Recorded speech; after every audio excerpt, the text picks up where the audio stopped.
So from the 36 now, 1st and 10. Foles. Complete. Hunter Henry with a grab. And they will only muster a yard here to the 38. Just a yard on the catch there. It'll be 2nd and 9. I think defensively you're okay with that. You're in the first quarter. He's going to get some catches, but they rallied to him quickly. And that's what you count on, and I like what you just said. First quarter, can you do it all game long? They catch it, you tackle them, they go down on the spot. Because when you're able to do that and you don't give up big chunks of yardage after the catch, now you put the offense in a position where every series they have to work hard to pick up first downs, and you tend to stall them out when you do that. And he will have the first down as he gets this to the 47. An effective 7-yard third down conversion. Brandon, what were they thinking on defense there? They looked like they were playing for the pass. That was 3rd and short. Yeah, it was an easy pickup because they handed it to him. That was way too easy. Just looked like absolute confusion defensively. Not sure why they were in that set. Yeah, I'd say you should have a few men in the box there. He'll get a nice chunk there on the first down run, and it's 2nd and 4. 3-0 after 1 on EA Sports. On 2nd down, Michel, and he'll take this one down to about the 40. A minimal gain there on the 8th play of the drive. Whenever we talk about the best strong safeties, one word constantly comes up, and that's instincts. Being able to diagnose run or pass and make the appropriate moves. He crashed down hard there. He was ready for that running play. And he works it past the 30, almost to the 25. Give the Colts 13 yards and a first down. Well, partner, what do you think? Might have been 4-down territory if they didn't pick it up, but... Yeah, it's a moot point now. I was curious, so if they didn't get it there, would they have gone for it? I guess we'll never know. Yeah, we didn't have to make that call, but I have a feeling both of us would have said, go for it. It's a loss of a yard there, and now 2nd down. Maybe just a slight detour on what's been a strong drive. Here's 2nd and 11. From the gun, they run with Michel. Trying to find a lane, but instead he'll get back to the line of scrimmage, and no more. No gain that time, and it leaves him with 3rd and 11 coming up. Off the draw, here's Michel. And he went backwards. He'll be down at the 30. A 3-yard loss. 4th down now. And the big fella stuffed that one up in a big way. I think doubling him has to be a priority because you can't move up to the next level if you don't take care of him first. And this will split the uprights. It's right down the middle.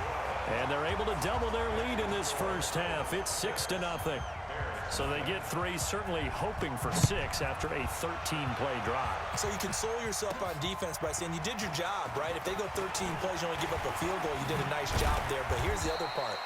13 plays, you don't force any mistakes, you don't take the ball away. Maybe that's the way they should look at it. At the line, prepping for their next drive, the Bears offense. They've had it twice. They've punted twice. Not the start they were hoping for. Not at all, and let's face it, every facility we visit, everyone talks about converting on 3rd down, how big that is. In this situation, they've had to punt it away twice, so they're furiously going over things on the sidelines. What do we need to do to pick up a first down and change our momentum? On 2nd down, McCaffrey. And he gets this to the 35. Good for a gain of 5. Offensive linemen love creating space for their guys carrying the ball, but when that guy also breaks tackles and creates extra yardage, they almost feel like he's one of them, and they really embrace him.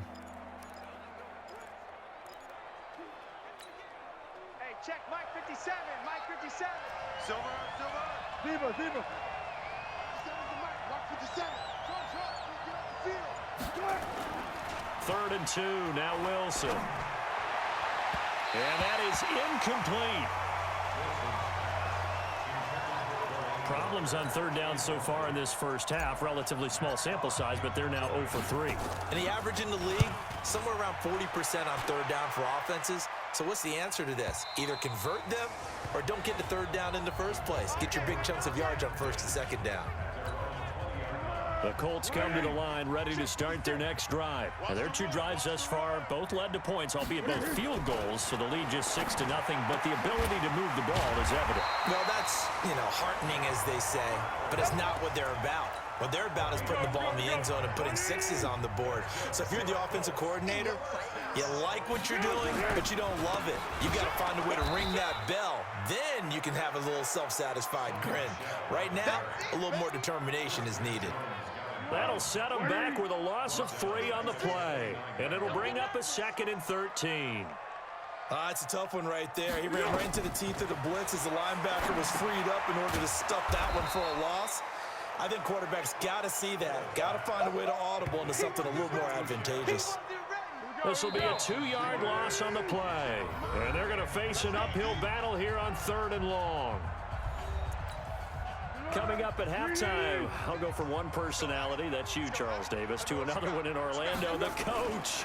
He'll have stats and scores from around the NFL. You and Jonathan Coachman, both larger than life. No doubt about it. But you're stuck with me in this booth, yes, and he's miles away and smiling. And happy.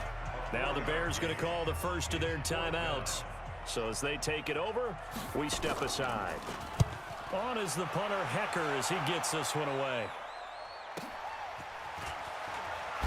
He can't get him down. And bulldozing through multiple tackles. A big kick that time, 52 yards. And the Bears take over. Here's the Chicago offense coming back out onto the field. The results for them so far not that great. Well, not good at all. 3 drives, 3 punts. Yeah, and now what you're doing is you're looking at your play sheet, trying to figure out what you're going against defensively. I wonder, are they showing them something they haven't seen or anticipated in practice, and maybe that's throwing them off? Or do they just have to go to a different play calling section and try and run some offense that way? Now a play fake here on 1st down. Thus far, it hasn't been a real fun half for them, but a play like that may get them off the schneid a little bit, get them loosened up and moving. Kind of seems like they've been sleepwalking and still sitting on 0 points. And it's not always making an adjustment. Sometimes it's just going back to what you know can work and finally getting it done. The connection made. It's Graham. And he gets this one inside the 15, just a yard or 2 shy of the 10. A good pickup there at 22. A first trip to the red zone for the Bears. It's 1st and 10 from the 12. Here's McCaffrey, and he'll find his way down inside the 10 to the 9-yard line. 3 yards on the pickup there, and it'll be 2nd down. They'll run with McCaffrey. And he'll fight forward maybe to the line of scrimmage, but that's all. Now the Bears will use their 3rd and final timeout, as it'll come with 15 seconds to play in the first half.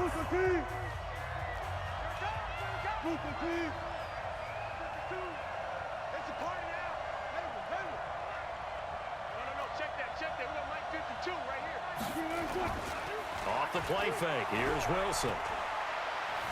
Forced out to his left. He can run for it, and he will. The rushing numbers for Wilson may be down from earlier in his career, but he's still a threat to go, showing it there, picking up the 1st down.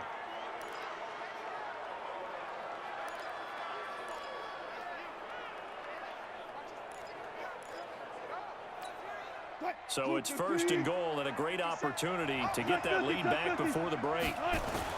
On the ground, McCaffrey, and he'll get into the end zone. Touchdown, Chicago. Christian McCaffrey in the final seconds of the first half, as his guys can now take the lead with the extra point. We've been together a few years, and you know that I really ride the wave of old momentum, don't I? Yes, you do. There is a heck of a difference between being down 6 and possibly being up 1. And right now, they've got that opportunity. No doubt. That is a big-time score and a big-time swing in momentum. The kickoff team on the field now as they will send this one away.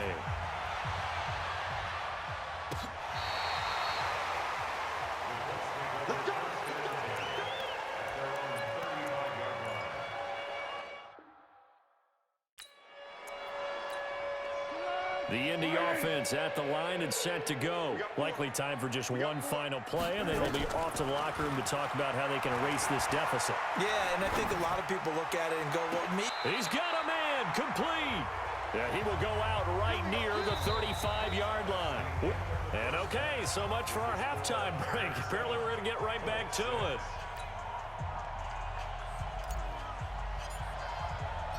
Our starters likely to be out there for the third quarter as we get back underway in this second half. And this will not be returnable. It's out of the back of the end zone for a touchback. Out come the Colts. They'll have it first here to start quarter number 3. They're down here, but very much in this game. What's the tonality of a coach's talk when a game is within striking distance like this at intermission? Typically, what they're doing is emphasizing the things that went well in the first half and wanting more of that. Sure, you've got to go over some of the errors and clean up some things because there's a reason you're down. But overall, I think they want to stay positive, stay up with this team. We're just starting the second half, and we've got the football. Let's go ahead and punch it in, and then we'll take it from there. See how that recipe works.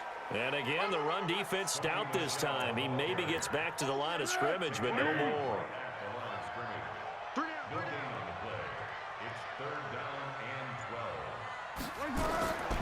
He'll look to throw. And the throw there going to be incomplete. It appears they're going to come up empty on this first drive of the second half, still down by that slim margin. Yeah, and that's okay. You know, when you sit and analyze it, they're not happy about what happened, having to go to the bench. But this gives them a chance to let their defense do some work while they on the sidelines go over what they're doing offensively and formulate a proper plan. And now off to the races, down the right side. Touchdown, Chicago. That'll go down as an 84-yard punt return as the Bears push further out in front.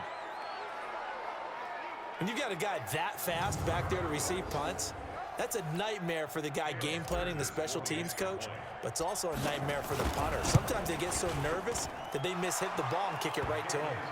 Sturgis for the extra point, and the decision to just kick the extra point winds up successful.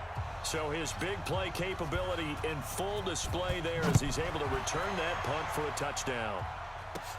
This is taken just shy of the 10 here. And a good effort on the return there gets him across the 30 to the 33-yard line. And now Indianapolis set to take the field. These guys had to punt last time. It has not been a very fruitful game offensively thus far. They haven't even made a trip to the red zone. And I know that everyone's going crazy on that sideline because that drives you berserk to come off the field, not really move the ball well. As you said, not even get to the red zone, let alone, not even put points on the board. They've got to just take a deep breath, relax, try to figure out what is working, and call more of that. The throw over the middle taken in. And they'll get this well past midfield before being stopped just before the 35. 23 yards the pickup there. Back-to-back good plays have him on the move on first down. He'll look to throw. He's got his tight end complete. It's Green. And this will go as a gain of 7 as he gets it to the 30-yard line. 7 yards the pickup on the pitch and catch. Able to get 7 on that first down pass play. 2nd and 3. This is Michel on the counter. And he's able to get it down to the 25-yard line. I think they like this drive a little bit better there, partner. Running game helping out, picking up some of the slack.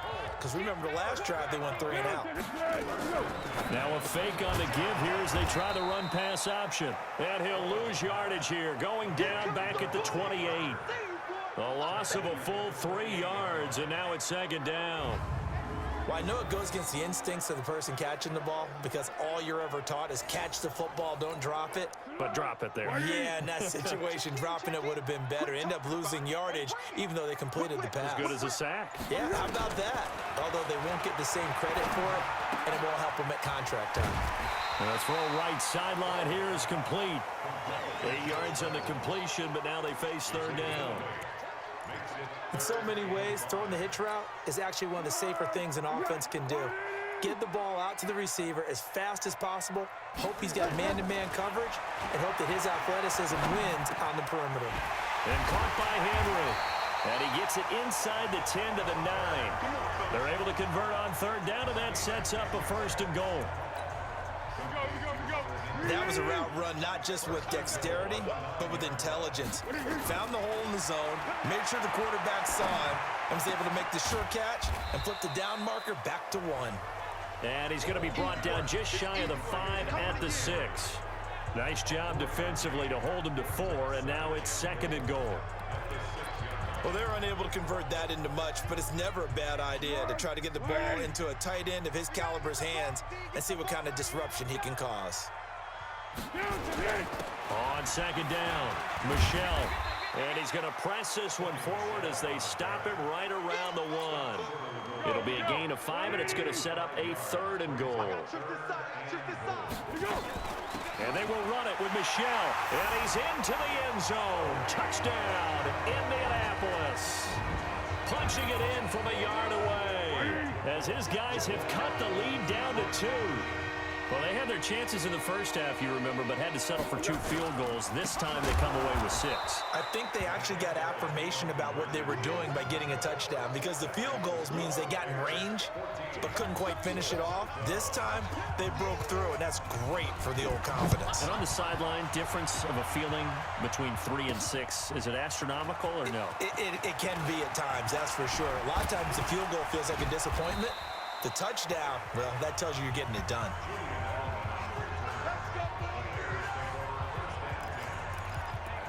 And now Chicago getting ready to go as they take the field. They have the lead now. They'll be looking to extend that lead.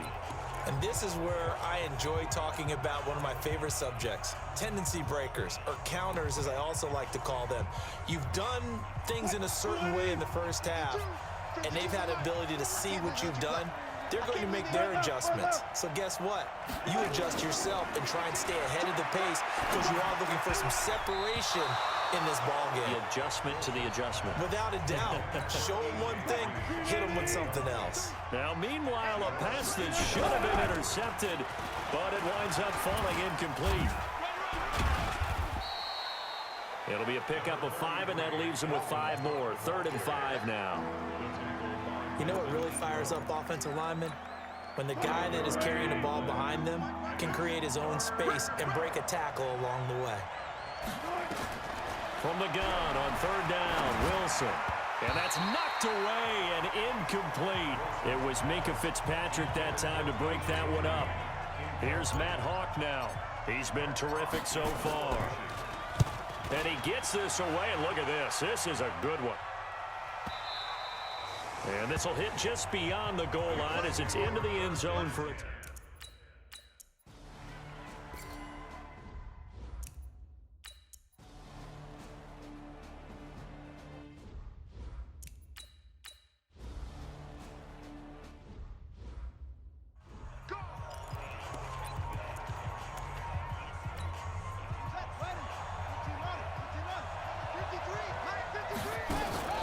Play action. Now Boykin. He'll rifle this one deep right side. And he bats it away, and it falls down incomplete. Chris Conley, the intended receiver. And that'll bring up 2nd down. An incomplete pass leads to 2nd and 10 from the 25. Throwing again. Boykin caught here by Conley. And he will lose yardage here back at the 23-yard line.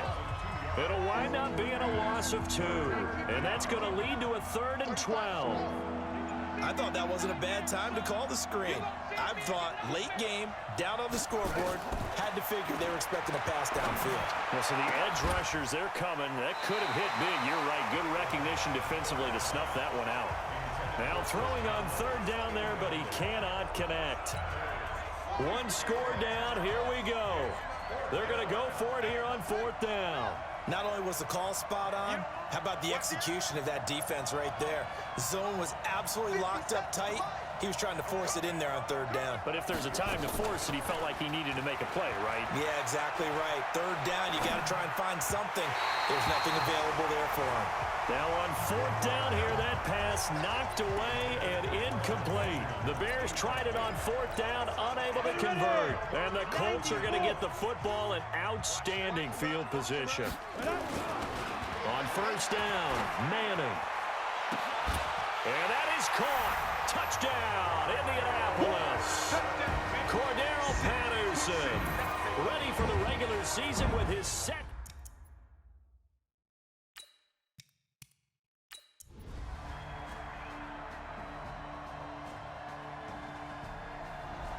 So this one winds up an Indianapolis victory, and it wasn't really always pretty. They had their bumps and bruises, really both sides did, but they did what they needed to do at home to get the win. Yeah, they really had to grind this one out, didn't they? Because nothing came easy. Every snap was a major league brawl.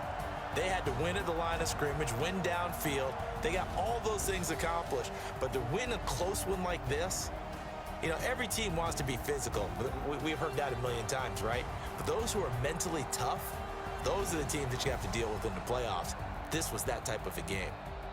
So that'll do it for us. For my partner, Charles Davis, and all the hard-working men and women on our crew, I'm Brandon Gaudin. You've been watching the NFL right here on EA Sports. The Colts are winners as we say so long from Indianapolis.